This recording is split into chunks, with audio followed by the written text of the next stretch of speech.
So, welcome to Northern Powerhouses, our business success stories series of interviews, where we discuss with local business leaders their backgrounds, their successes, and their challenges, and what's really driving them forwards. And this morning, I'm delighted to have with us James Fenwick, who's director at Tråd Collective. So, firstly, James, thanks for spending a bit of time with us. And if you'd like to introduce yourself, Tråd Collective, what you do, how you help people, that would be wonderful. Oh, and thanks for the invite, Chris. So at Trad Collective, we're a sustainable fashion store. And that means we do a lot of things. We're trying to change the way fashion is done, get rid of fast fashion, and bring in slow fashion. So we sell a lot of vintage clothing. We sell a lot of upcycle clothing. And we also have services. So we believe that the most sustainable thing you can wear is what's already in your wardrobe. So we offer tailoring if something doesn't quite fit you anymore. We also offer repairs, Brilliant.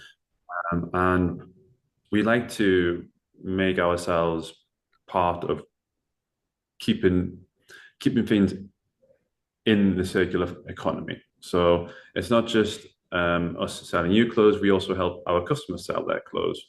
So one of the ways we get a lot of our clothes is through our customers. We often sell them on consignment, or otherwise buy them by direct purchase. Brilliant. And we're really proud of how we've become part of that circular economy. Brilliant. That that's a great thing to hear because I'm thinking about my own wardrobe things I own. The ability to keep wearing things that we enjoy wearing, maybe with a little bit of an adjustment. I have to say my clothes probably a lot of them don't fit for lots of different reasons. But But also, as people you have say, attachments to their clothes. say again. Sorry. People have a lot of emotional attachment to their clothes, and Yes. that's where we can really help. Like people come in, they'll be like, "Oh, this is my dad's old denim jacket, but the sleeves are too long, but I want to keep the original cuff. Can you like move it up a bit?" And we're like, "Yeah, absolutely." And then they'll take that denim jacket and they'll wear it for another 20 years. Brilliant. Brilliant. I love the idea that, yeah, making and whether we keep wearing them or we pass them on, continue to be worn and useful rather than, as you say, just this sort of fast fashion idea. Um, James, I mean, fascinating concept. And you have a retail outlet in Leeds, if I'm right in thinking that. Is that correct? Yes, thanks for mentioning that, Chris. Yeah, we're based in Leeds on Vicar Lane. We do most of our business in store, and we've got a bit of an online presence. Brilliant. Brilliant. Well, James, if perhaps start, if you could tell us a little bit more about your background, how you got into business and why this particular one for you. So I got into this business from my wife, Jo. Giovanna, she's the other director. She is the fashion brains behind all of this, the design brains. She sets the style, sets the tone, and makes most of the big decisions, if I'm honest. Brilliant. Yeah, I play more of a helper, kind of assistant, kind of director role. Brilliant. But my wife Jo, she studied fashion and she saw like so many things she loved about fashion, but then so many things that she didn't. Like the way that workers get taken advantage of, especially in other countries. Yeah. Like there's, you ship off production halfway across the world, no one can see it anymore. Nobody Yeah. really knows what's going on, and there's some horrible things going on. And Yeah. then the materials, which are getting more and more prevalent, plastics and polyesters, is not decomposing. We're getting lots of microplastics in the ocean. But Yes. then fashion has such an ability to make people feel good about themselves, Yeah. to enjoy their lives and express themselves. So Joe wanted to be part of that, but not in the way that all the big players were doing it. Yeah. And she started off first with a little upcycled label called Vanna Label. And we were selling that at markets. And then we started selling a bit of vintage at markets as well. And the whole concept of bringing lots of sustainable things together Yeah. developed. And we thought, well, these markets are going well. What if we get like a little pop-up store in Headingley, just a suburb of Leeds? And that went really well. We could see there was a big demand for sustainable fashion. So that led to the store in the city centre eventually. And it was all Joe for the first 2 years. I came on two years later, once the business was growing. I am not the kind of person who normally would go into something without a lot of security. You know, Joe Right. is a big risk taker. She's She's Swedish, and in Sweden they say she's got stomach ice, you know. Ha ha! What a great phrase. Yeah, but I don't have that. So once I was looking a bit more secure, and I thought I could help out in other ways, that's when I joined. Brilliant. Oh, well done. What a great story. And looking backwards, what are some of the main challenges and issues that you've had to overcome so far? Oh, so we had a premises move, which was really big, and it wasn't on our time scale. I'll say that. Right. Because we initially in Headingley, we started off with a pop-up store. That meant we were on a really weak lease. Yeah. And our landlords figured out that they could rent out our unit to Greg to expand Right. a lot more than we were paying. Yeah. And they asked us to leave, which, that was the least we signed up for. But ideally, we would have had a bit more time to grow before we moved into the city centre. But when we were looking for somewhere else, we couldn't find anywhere in Headingley, which would seem the safest option because we already Yeah. had lots of customers there. So we thought, well, the next best thing to do is to take this chance as a chance to expand, a chance to move. Let's go to Leeds City Centre. And now we're just kind of between the Victoria Centre and the Victoria Arcade. It's really Brilliant. nice area. We've got a really big space and it looks absolutely beautiful. It was a big challenge moving, Yes. but really happy with how it's turned out. Brilliant. I And feel there's like obviously cost of living very challenging. yeah. Customers price perception very challenging Yeah. because fast fashion has slowly eaten away at people's price point for clothes. Yeah. People want to pay as little as possible, and then vintage is a whole nother thing as well because it's opened up and like people selling peer to peer, which we think is an absolutely fantastic thing. Yes. So people are getting great deals on vintage, which has meant like we've had to rethink like what can we offer our customers, which Yes. is different to that, and that's where our store in the Leeds City Centre comes in because we offer a curated experience. We handpick everything that goes in the store. We make sure Yes. it's really good quality. We've got 3 massive, well-lit changing rooms. We've got nice, beautiful painted, decorated store and really nice common music. And people just love spending time here. Brilliant. So not just, giving our customers really good quality clothes, Yeah. which they can see and they can touch and they can feel, which you can't do on vintage. And I would say our vintage quality is much better than you get in fast fashion. Yes. But we're also selling like a great experience when you come shop with us. Yeah. That that makes sense. I mean, the massive difference to be able to go and touch, feel, look, and try on things, as opposed to the idea of obviously online hoping it looks like it did in the photos and fits you in the way that you hope it to, I guess. Yeah, and with secondhand shopping, like people are used to like going to charity shops, and quite often it can feel quite cramped and not much space to move.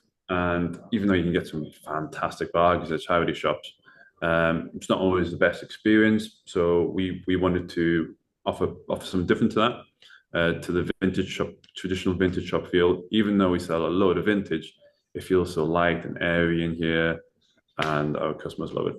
Brilliant. Absolutely great to hear. And looking back, obviously, whether it's from challenges or successes that you had, what are the biggest learnings you have about running and growing your business? Biggest learnings.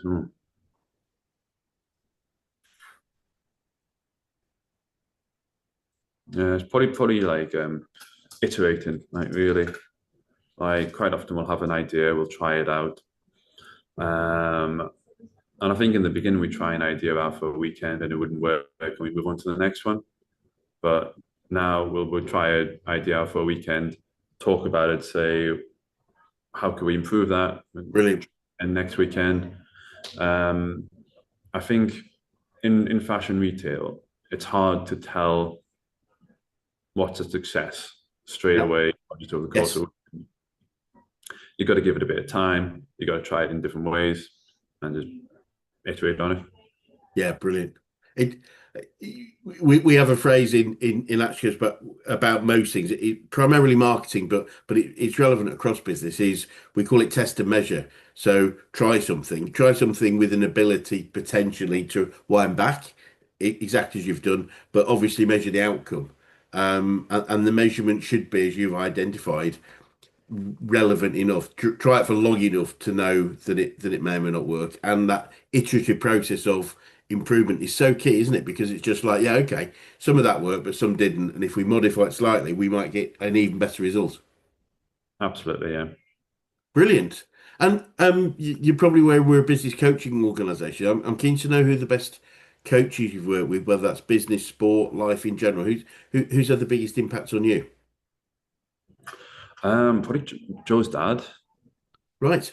Brilliant. So he runs his own business as well, and he's very insightful. Yeah. Uh, um, very good at clear understanding, clear vision kind of thing. You talking through a problem, and then he'll point out something which is very obvious, but you might have missed it, and they'd be like, "Oh yeah, of Yes. course, yeah, no, and there we go, let's do that." Brilliant. It's a real feature of somebody that cares, but is slightly external because that phrase, "you can't see the wood for the trees," is so relevant in business in general, isn't it? We're so right up to it, right in the now, having to make things work. Just that ability to work with somebody to take a step back and go, okay, let's have a look at that from a distance and see what that might look like. So I can totally get that. And whether that's from Joe's dad or anywhere else, do you have any favorite quotes or sayings of and about business or success that you catch yourself using on a regular basis? Don't worry if you don't, by the way, because it's okay. I think I do, to be honest. No. Cool. It's some people do, some people don't. I sort of collect them, James. I love picking up quotes and things about various things, and just education in general. Are there any favorite books or podcasts on business success, personal development that you could recommend? Oh yeah, I read a great one the other day. It was called Company of One. Company of One. Yeah, it was about growing businesses to suit your lifestyle Yes, as opposed to chasing infinite growth. yes. I think yeah, I think I'm aware of it. I haven't read it myself, and I think it's bang on. It's like, what do we want it to be like? The expectation it has to be as big as it can be is not necessary. But I think it's important to understand what we'd like it to be like. Um, I mean, when you've got your own company and you are your own boss, you've got to figure out what your goals are and what success looks like to you. Absolutely. Some people that might be growing it into a multi-million, billion-pound company.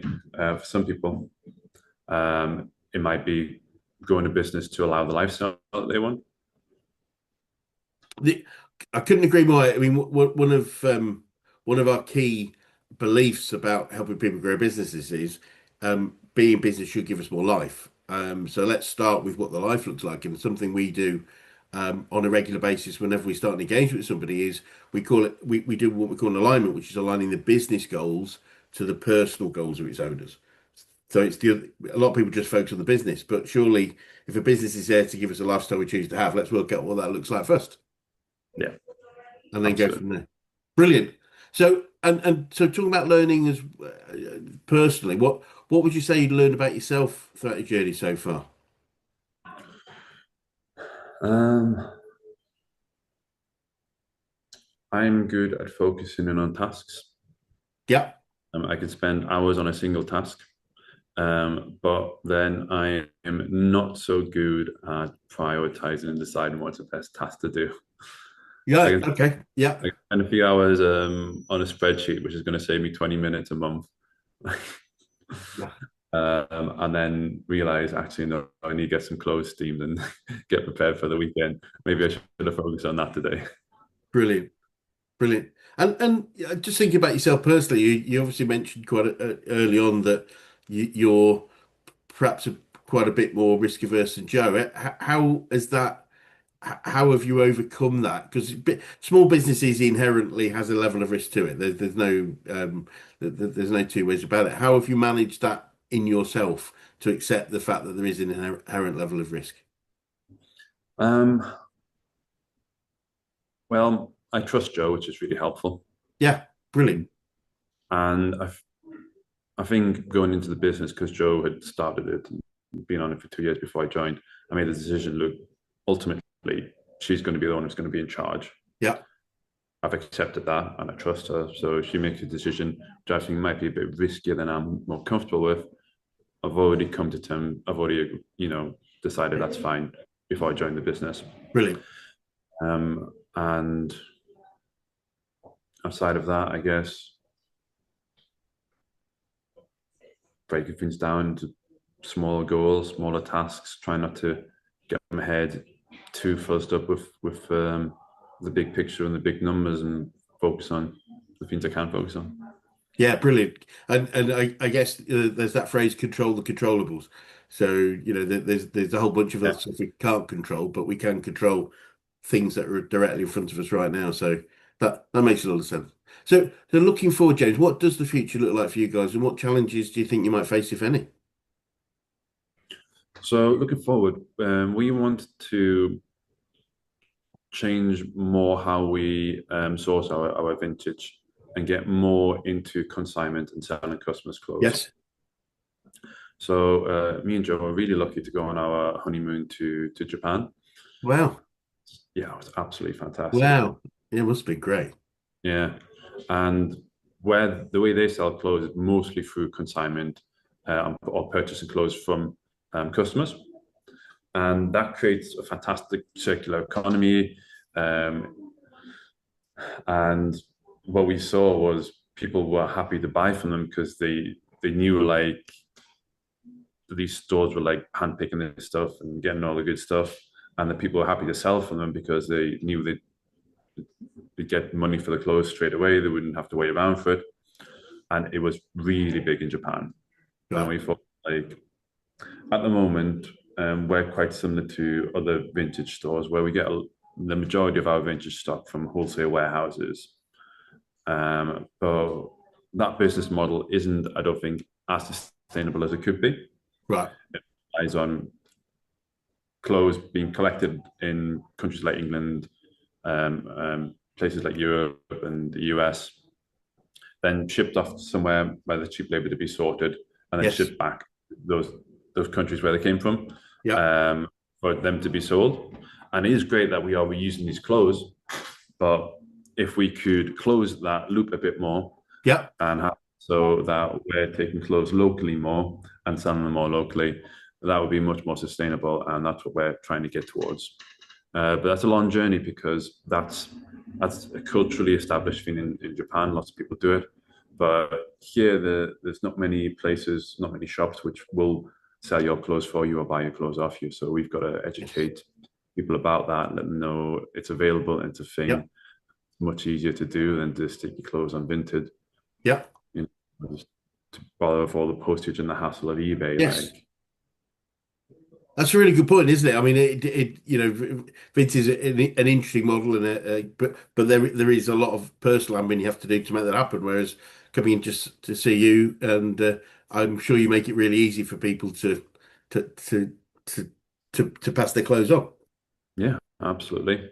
And I think we're going to see a lot more of this on our high streets Yes. because the technology to sort those clothes, to track those clothes, it's changed massively. If you go into an old school consignment store, they've got a big binder, and they're keeping Yes. track of what everyone's sold with tickets and paper systems. But now there's some fantastic apps out there which are all digital, Brilliant. and you're really good at tracking customers' clothes and what they've sold, what they haven't sold, producing sales sheets. Brilliant. Brilliant. And I'm keen to know, James, what you'd say to anyone that was thinking of going into business right now. Well, the way I did it was to step in toe at a time, take it Yeah. easy. I wasn't happy with a full level of risk straight away. I was keeping a stable job initially, Yeah. to be a teacher, and then I went teaching part time, and I was helping out Joe on my day off. before I was ready to make that commitment. And I think if you've got a fantastic idea, you don't want to waste that idea by jumping all in straight away. You want to test it a bit first Yep. in a small way. Make sure you understand it a bit better. You might iterate the idea a bit. And then once you've seen evidence that it's going to work, then jump in. So yeah, Yes. don't do it all at once is what I'd say. No, brilliant. Brilliant. And finally, what would be the best advice you could give an 18-year-old you if you could go back in time and do that?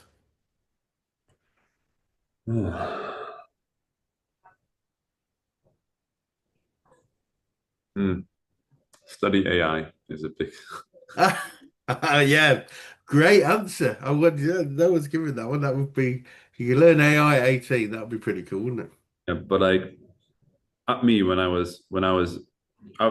really happy with the path I've taken. Like, Yeah, but if I was going to go and do things now when things are different, I don't think I'd be going to university. I'd maybe try and get an apprenticeship first because I think lots of university degrees you have a great time at university. That's yeah, basically what I went. But I don't think the degrees are as valuable as they used to be. Getting experience is a lot more valuable. yeah.